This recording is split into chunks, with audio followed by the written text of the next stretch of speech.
చంద్రబాబు కొంతమంది మాజీ అధికారులను ప్రభుత్వంపై విషం చిమ్మేలా ఉసిగొలుపుతున్నారు అని మాజీ మంత్రి ఎమ్మెల్యే పేర్ని నాని ఆరోపించారు.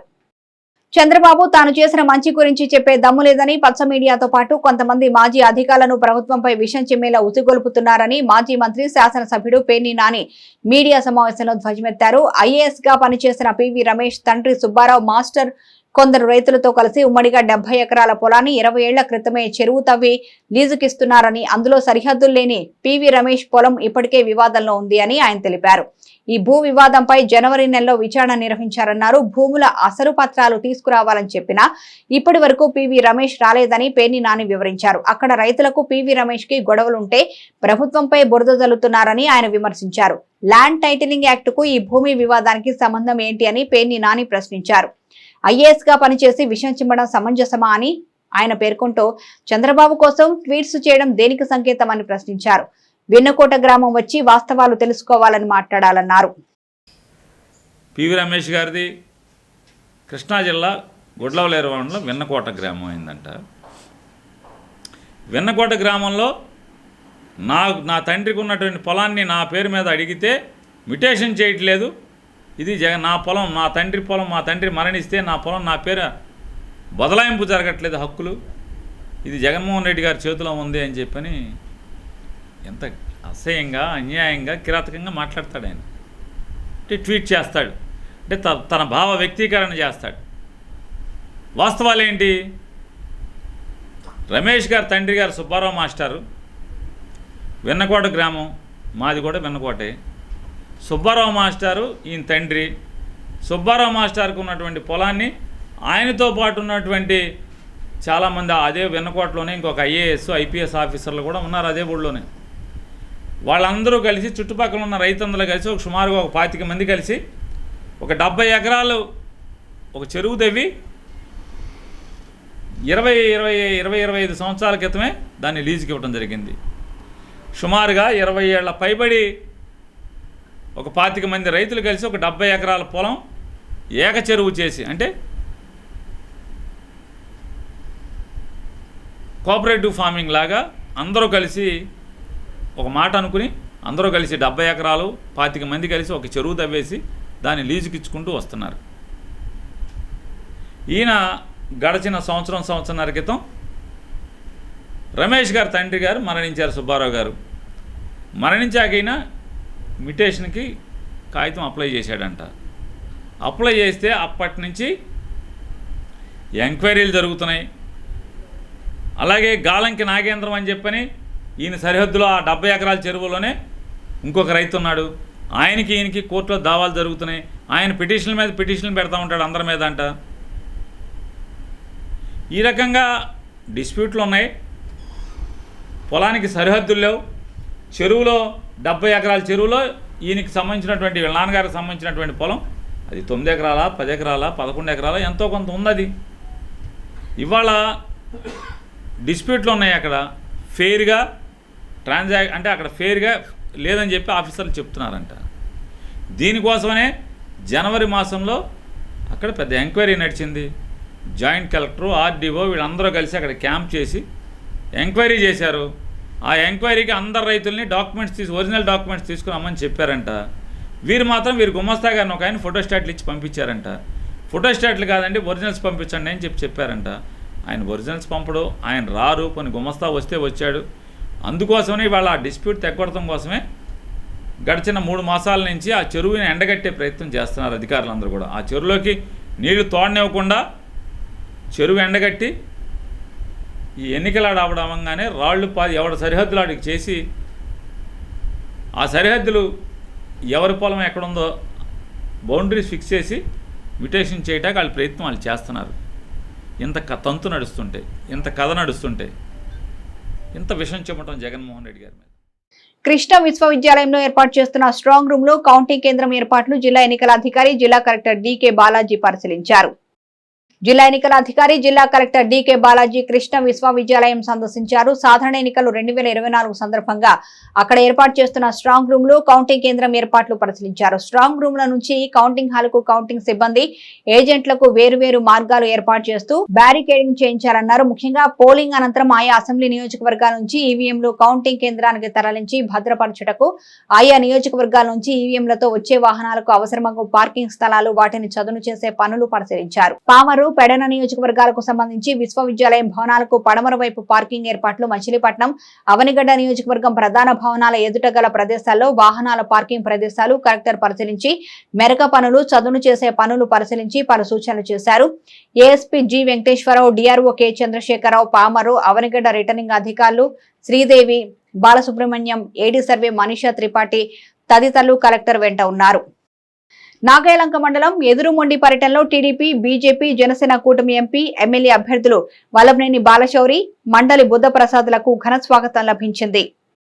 నాగాయలంక మండలం ఎదురుమొండి పర్యటనకు వచ్చిన టీడీపీ, బీజేపీ, జనసేన కూటమి ఎంపీ, ఎమ్మెల్యే అభ్యర్థులు వల్లభనేని బాలశౌరి, మండలి బుద్ధప్రసాద్లకు ఎదురుమొండి గ్రామస్తులు అపూర్వ స్వాగతం పలికారు. గ్రామస్తులు పూర్వవర్షం కురిపించారు. గ్రామంలో దేవాలయాలు దర్శించుకుని ప్రత్యేక పూజలు జరిపించుకున్నారు. ఇంటింటికి వెళ్లి ఓట్లు అభ్యర్థించారు. ఎన్నికల్లో ప్రతి ఒక్కరూ తమ ఇద్దరిని అఖండ మెజార్టీతో గెలిపించారని విజ్ఞప్తి చేశారు. మరి ఆ రెండు పార్టీలు బలపరిచినటువంటి మేము జనసేన పార్టీ అభ్యర్థిగా మరి బుద్ధప్రసాద్ గారు ఎమ్మెల్యేగా పోటీ చేస్తూ ఉన్నారు.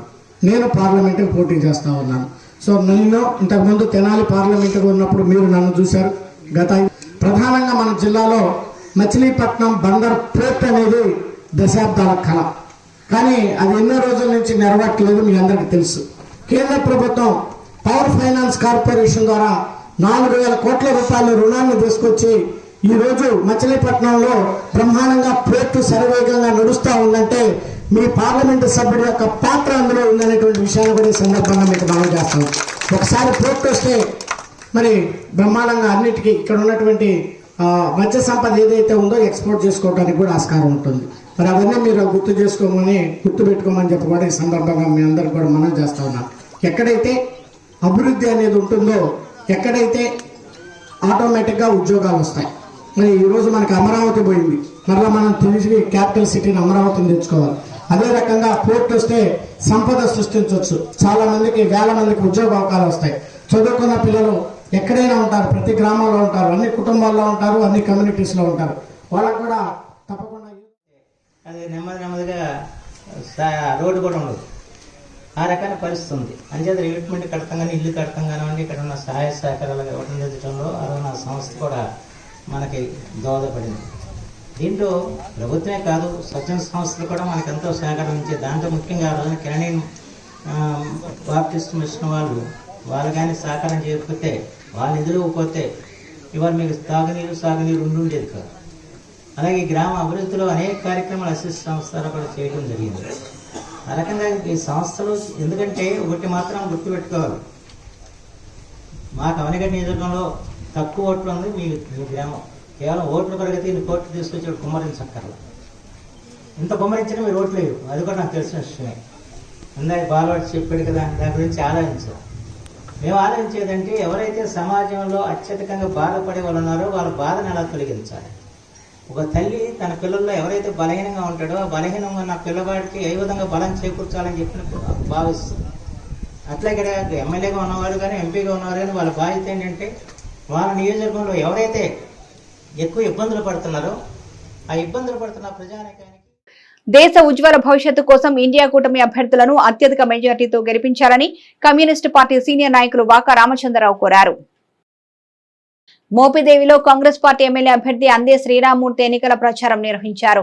ఈ నేపథ్యంలో సిపిఐ, సిపిఎం, ఆమ్ ఆద్మీ పార్టీలు బలపరిచిన కాంగ్రెస్ పార్టీ అభ్యర్థి అందే శ్రీరామ్మూర్తి ఉభయ కమ్యూనిస్టు పార్టీల నేతలతో కలిసి ప్రచారంలో పాల్గొన్నారు. ఈ సందర్భంగా కమ్యూనిస్టు పార్టీ సీనియర్ నాయకులు వాకా రామచంద్రరావు మాట్లాడుతూ ప్రధానమంత్రి నరేంద్ర మోదీ ప్రజా వ్యతిరేక విధానాలను అవలంబిస్తున్నారని విమర్శించారు. ఇండియా వేదిక కూటమి అధికారంలోకి వస్తే ఆంధ్రప్రదేశ్ కు ప్రత్యేక హోదా, విభజన హామీల అమలు, పోలవరం ప్రాజెక్టు నిర్మాణం, ల్యాండ్ టైటిలింగ్ యాక్ట్ రద్దు చేయడం వంటి హామీలతో ముందుకు వెళుతున్నామన్నారు. అవనిగడ్డ అసెంబ్లీ ఇండియా కూటమి అవనిగడ్డ ఎమ్మెల్యే అభ్యర్థి అందే శ్రీరామూర్తి, మచిలీపట్నం పార్లమెంట్ అభ్యర్థి కొల్లు కృష్ణలను అత్యధిక మెజార్టీతో గెలిపించాలని రామచంద్రరావు విజ్ఞప్తి చేశారు. ఈ కార్యక్రమంలో కమ్యూనిస్టు పార్టీ నేత బండి ఆదిశేషు, కాంగ్రెస్ పార్టీ నేతలతో పాటు పెద్ద సంఖ్యలో మహిళలు పాల్గొన్నారు. కాంగ్రెస్ పార్టీ అభ్యర్థిగా నిన్ను నియమిస్తున్నామన్నా అవనిగడ్డ నియోజకవర్గానికి. అన్నా, నువ్వు దేనికి భయపడొద్దు, వైసీపీకి కానీ తెలుగుదేశం కానీ నీ ధైర్యంతో నువ్వు ముందుకెళ్ళు అని నాకు చెప్పడం జరిగింది.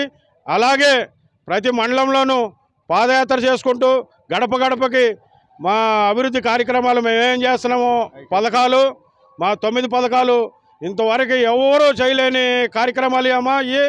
అలాగే ప్రతి దీనికి మన అవనిగడ్డ నియోజకవర్గంలో చాలా ఇబ్బందులు ఉన్నాయి. అలాగే ఆ ఇబ్బందుల్ని అన్నీ నేను వివరించుకుంటూ ప్రతి ఒక్కరికి చెప్పడం జరుగుతుంది. 22A బి భూమి ఇళ్ల పట్టాలు కానీ భూమి కానీ, అలాగే ప్రతి మన సుఖభూములు అన్నారు, అది కూడా కంప్లీట్ చేయలేదు, సగంలోనే ఆపేశారు. అది మాకు అవకాశం ఇస్తే మేము అది కూడా కంప్లీట్ చేసి 22Aలో ఉన్న ఇళ్ల పట్టాలు కానీ ఇళ్ళు కానీ గత 50 సంవత్సరాల నుంచి ఉన్నాయి. అందులో నేను కూడా ఒక బాధితుడిని. నా ఇల్లు కూడా 22 ఎన్డీఏ కూటమి, 2 సంకీర్ణ ప్రభుత్వాల ఇండియా వేదిక కూటమి. ఈరోజు నరేంద్ర మోడీ చెప్పేశాడు, మా రాష్ట్రానికి ప్రత్యేక హోదా ఇవ్వటం కానీ విభజన హామీలు అమలు జరపడం కానీ కుదరదని, అట్లాగే విశాఖ ఉక్కు ఫ్యాక్టరీని అమ్మేస్తాం, మూసేస్తామని ఈ రకమైనటువంటి ప్రజల వ్యతిరేక విధానాలు అవలంబిస్తామన్నారు. రెండవ పక్క సంకీర్ణ ప్రభుత్వాలతో ఏర్పడుతున్నటువంటి ఇండియా వేదిక ఖచ్చితంగా మాకు కానీ అధికారం ఇస్తే మన ఆంధ్ర రాష్ట్రానికి ప్రత్యేక హోదా ఇస్తామని, విభజన హామీలు అమలు జరుగుతామని, పోలవరం ప్రాజెక్టు నిర్మిస్తామని, మన అమరావతిని రాజధానిగా నిర్మిస్తామని, ల్యాండ్ టైటిల్ యాక్ట్ని పూర్తిగా రద్దు చేస్తామని రకరకాల నినాదాలతో ఇండియా వేదిక ముందుకు వస్తూ ఉంది. ప్రజలందరూ కూడా ఆలోచించి మనకు ప్రత్యేక హోదా ఇవ్వనన్నటువంటి నరేంద్ర మోడీ ఎన్డీఏ ప్రభుత్వాన్ని చిత్తుగా ఓడించాలని మన ఇండియా వేదిక అభ్యర్థులైనటువంటి అందే శ్రీరామూర్తి గారిని, గొల్లు కృష్ణ గారిని. కూటమి ప్రభుత్వం ఏర్పడగానే ల్యాండ్ టైటిలింగ్ యాక్ట్ రద్దు చేస్తామని కూటమి ఎమ్మెల్యే అభ్యర్థి కొల్లు రవీంద్ర పేర్కొన్నారు. కూటమి ప్రభుత్వం ఏర్పడగానే ల్యాండ్ టైటిలింగ్ యాక్ట్ రద్దు చేస్తామని కూటమి ఎమ్మెల్యే అభ్యర్థి కొల్లు రవీంద్ర పేర్కొన్నారు.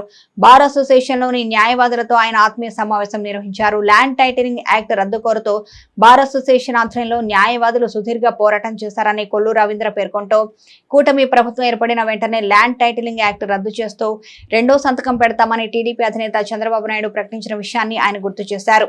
న్యాయవాదుల సమస్యలు పరిష్కరిస్తామని ఆయన హామీ ఇచ్చారు. కూటమి ఎమ్మెల్యే అభ్యర్థిగా తనను, ఎంపీ అభ్యర్థిగా వల్లభనేని బాలశౌరిలను గెలిపించాలని ఆయన విజ్ఞప్తి చేశారు. ఈ కార్యక్రమంలో జనసేన నియోజకవర్గ ఇన్ఛార్జి బండి రామకృష్ణ, బార్ అసోసియేషన్ అధ్యక్షుడు బూరగడ్డ అశోక్ కుమార్ తదితరులు పాల్గొన్నారు.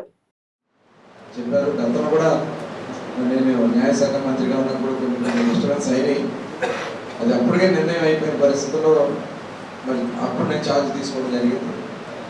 మరి భవిష్యత్తులో కొత్తగా ఏమైనా జ్యూరిడిక్షన్స్ యాడ్ చేసే దాంట్లో తప్పకుండా మీరు ఏదైనా నా దృష్టికి తీసుకొస్తే నా వంతు గవర్నమెంట్లో తప్పకుండా చేయడానికి నా వంతు నేను ప్రయత్నం చేస్తున్నాను. ఇంకా కొత్త కోర్టులు కూడా ఇప్పుడు మనం అవి కొద్దిగా అవగాహన కల్పించుకొని మీరు మా దృష్టికి తీసుకొస్తే ఇప్పుడు సెంట్రల్ గవర్నమెంట్కి సంబంధించిన కొన్ని రిపోర్ట్స్ ఉన్నాయి, నేను కూడా కొన్ని చూశాను. అలాంటివి ఏదన్నా మనం కూడా తప్పకుండా ప్రయత్నం చేద్దాం. ఇప్పుడు అలాంటిది ఏదైనా మనం తీసుకొస్తే బాగుంటుంది అనుకుంటే భారతీయ జనతా పార్టీ ఉంటుంది కాబట్టి బాలాజీ గారు కూడా ఉన్నారు, ఎంపీగా బాలశౌరి గారు ఉన్నారు. మరి నాకున్న పరిచయాలతో నేను కూడా మ్యాక్సిమం ఇక్కడ ఈ ఒక పునర్వైభవాన్ని తీసుకొస్తాను. దానికి నా వంతు కృషి ఏ రకంగా చేయమంటే ఆ రకంగా చేయడానికి మనం అందరం కలిసి చేద్దాం. అదేవిధంగా వెల్ఫేర్ ఫండ్ గురించి కూడా చెప్పారు. మరి డెత్ బెనిఫిట్స్ కానీ ఇవన్నీ కూడా సరిపో, దాని గురించి కూడా తప్పకుండా పునరాలోచన చేపిద్దాం. అలాగే జూనియర్స్కి సంబంధించి జూనియర్ లాయర్స్కి మరి చంద్రబాబు నాయుడు గారు మన మేనిఫెస్టోలో పెట్టారు 10,000 కదా 7,000. సమావేశానికి ఏర్పాటు చేసిన ప్రతి ఒక్కరికి కూడా చాలా ఆనందంగా ఉంది.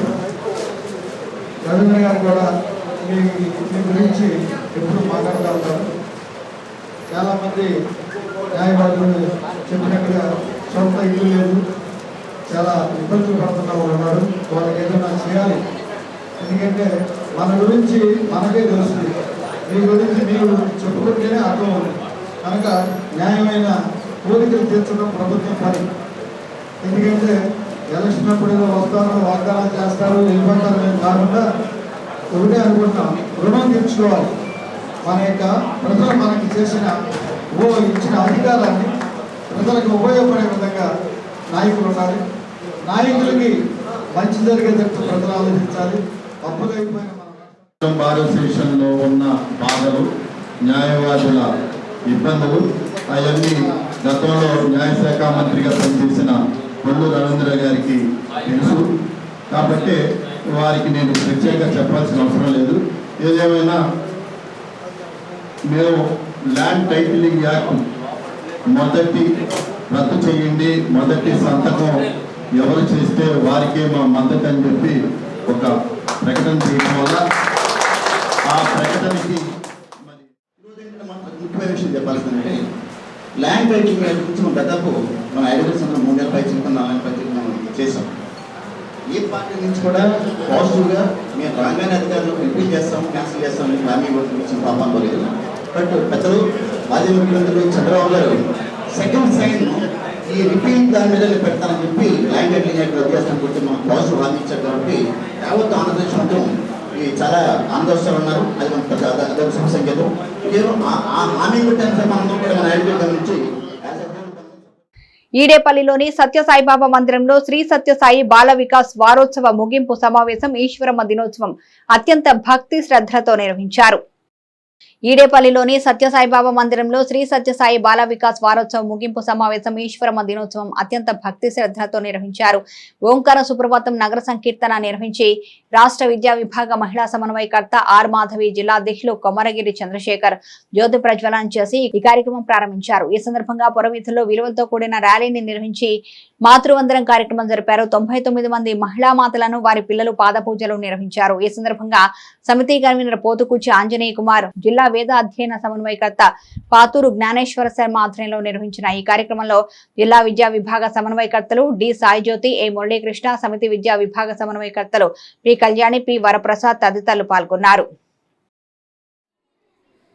శ్రీ సత్యసాయి సేవా సంస్థలు రాష్ట్ర విద్యా విభాగము వారి సూచనల మేరకు జిల్లా అధ్యక్షుల వారి ఆదేశానుసారం శ్రీ సత్యసాయి సేవా సమితి మచిలీపట్నం వారు శ్రీ సత్యసాయి బాల వికాస్ వారోత్సవాలని ఏప్రిల్ నెల 30వ తారీఖు నుంచి ఈరోజు వరకు ఈడేపల్లి భగవాన్ బాబావారి మందిరమునందు నిర్వహించడం జరిగినది.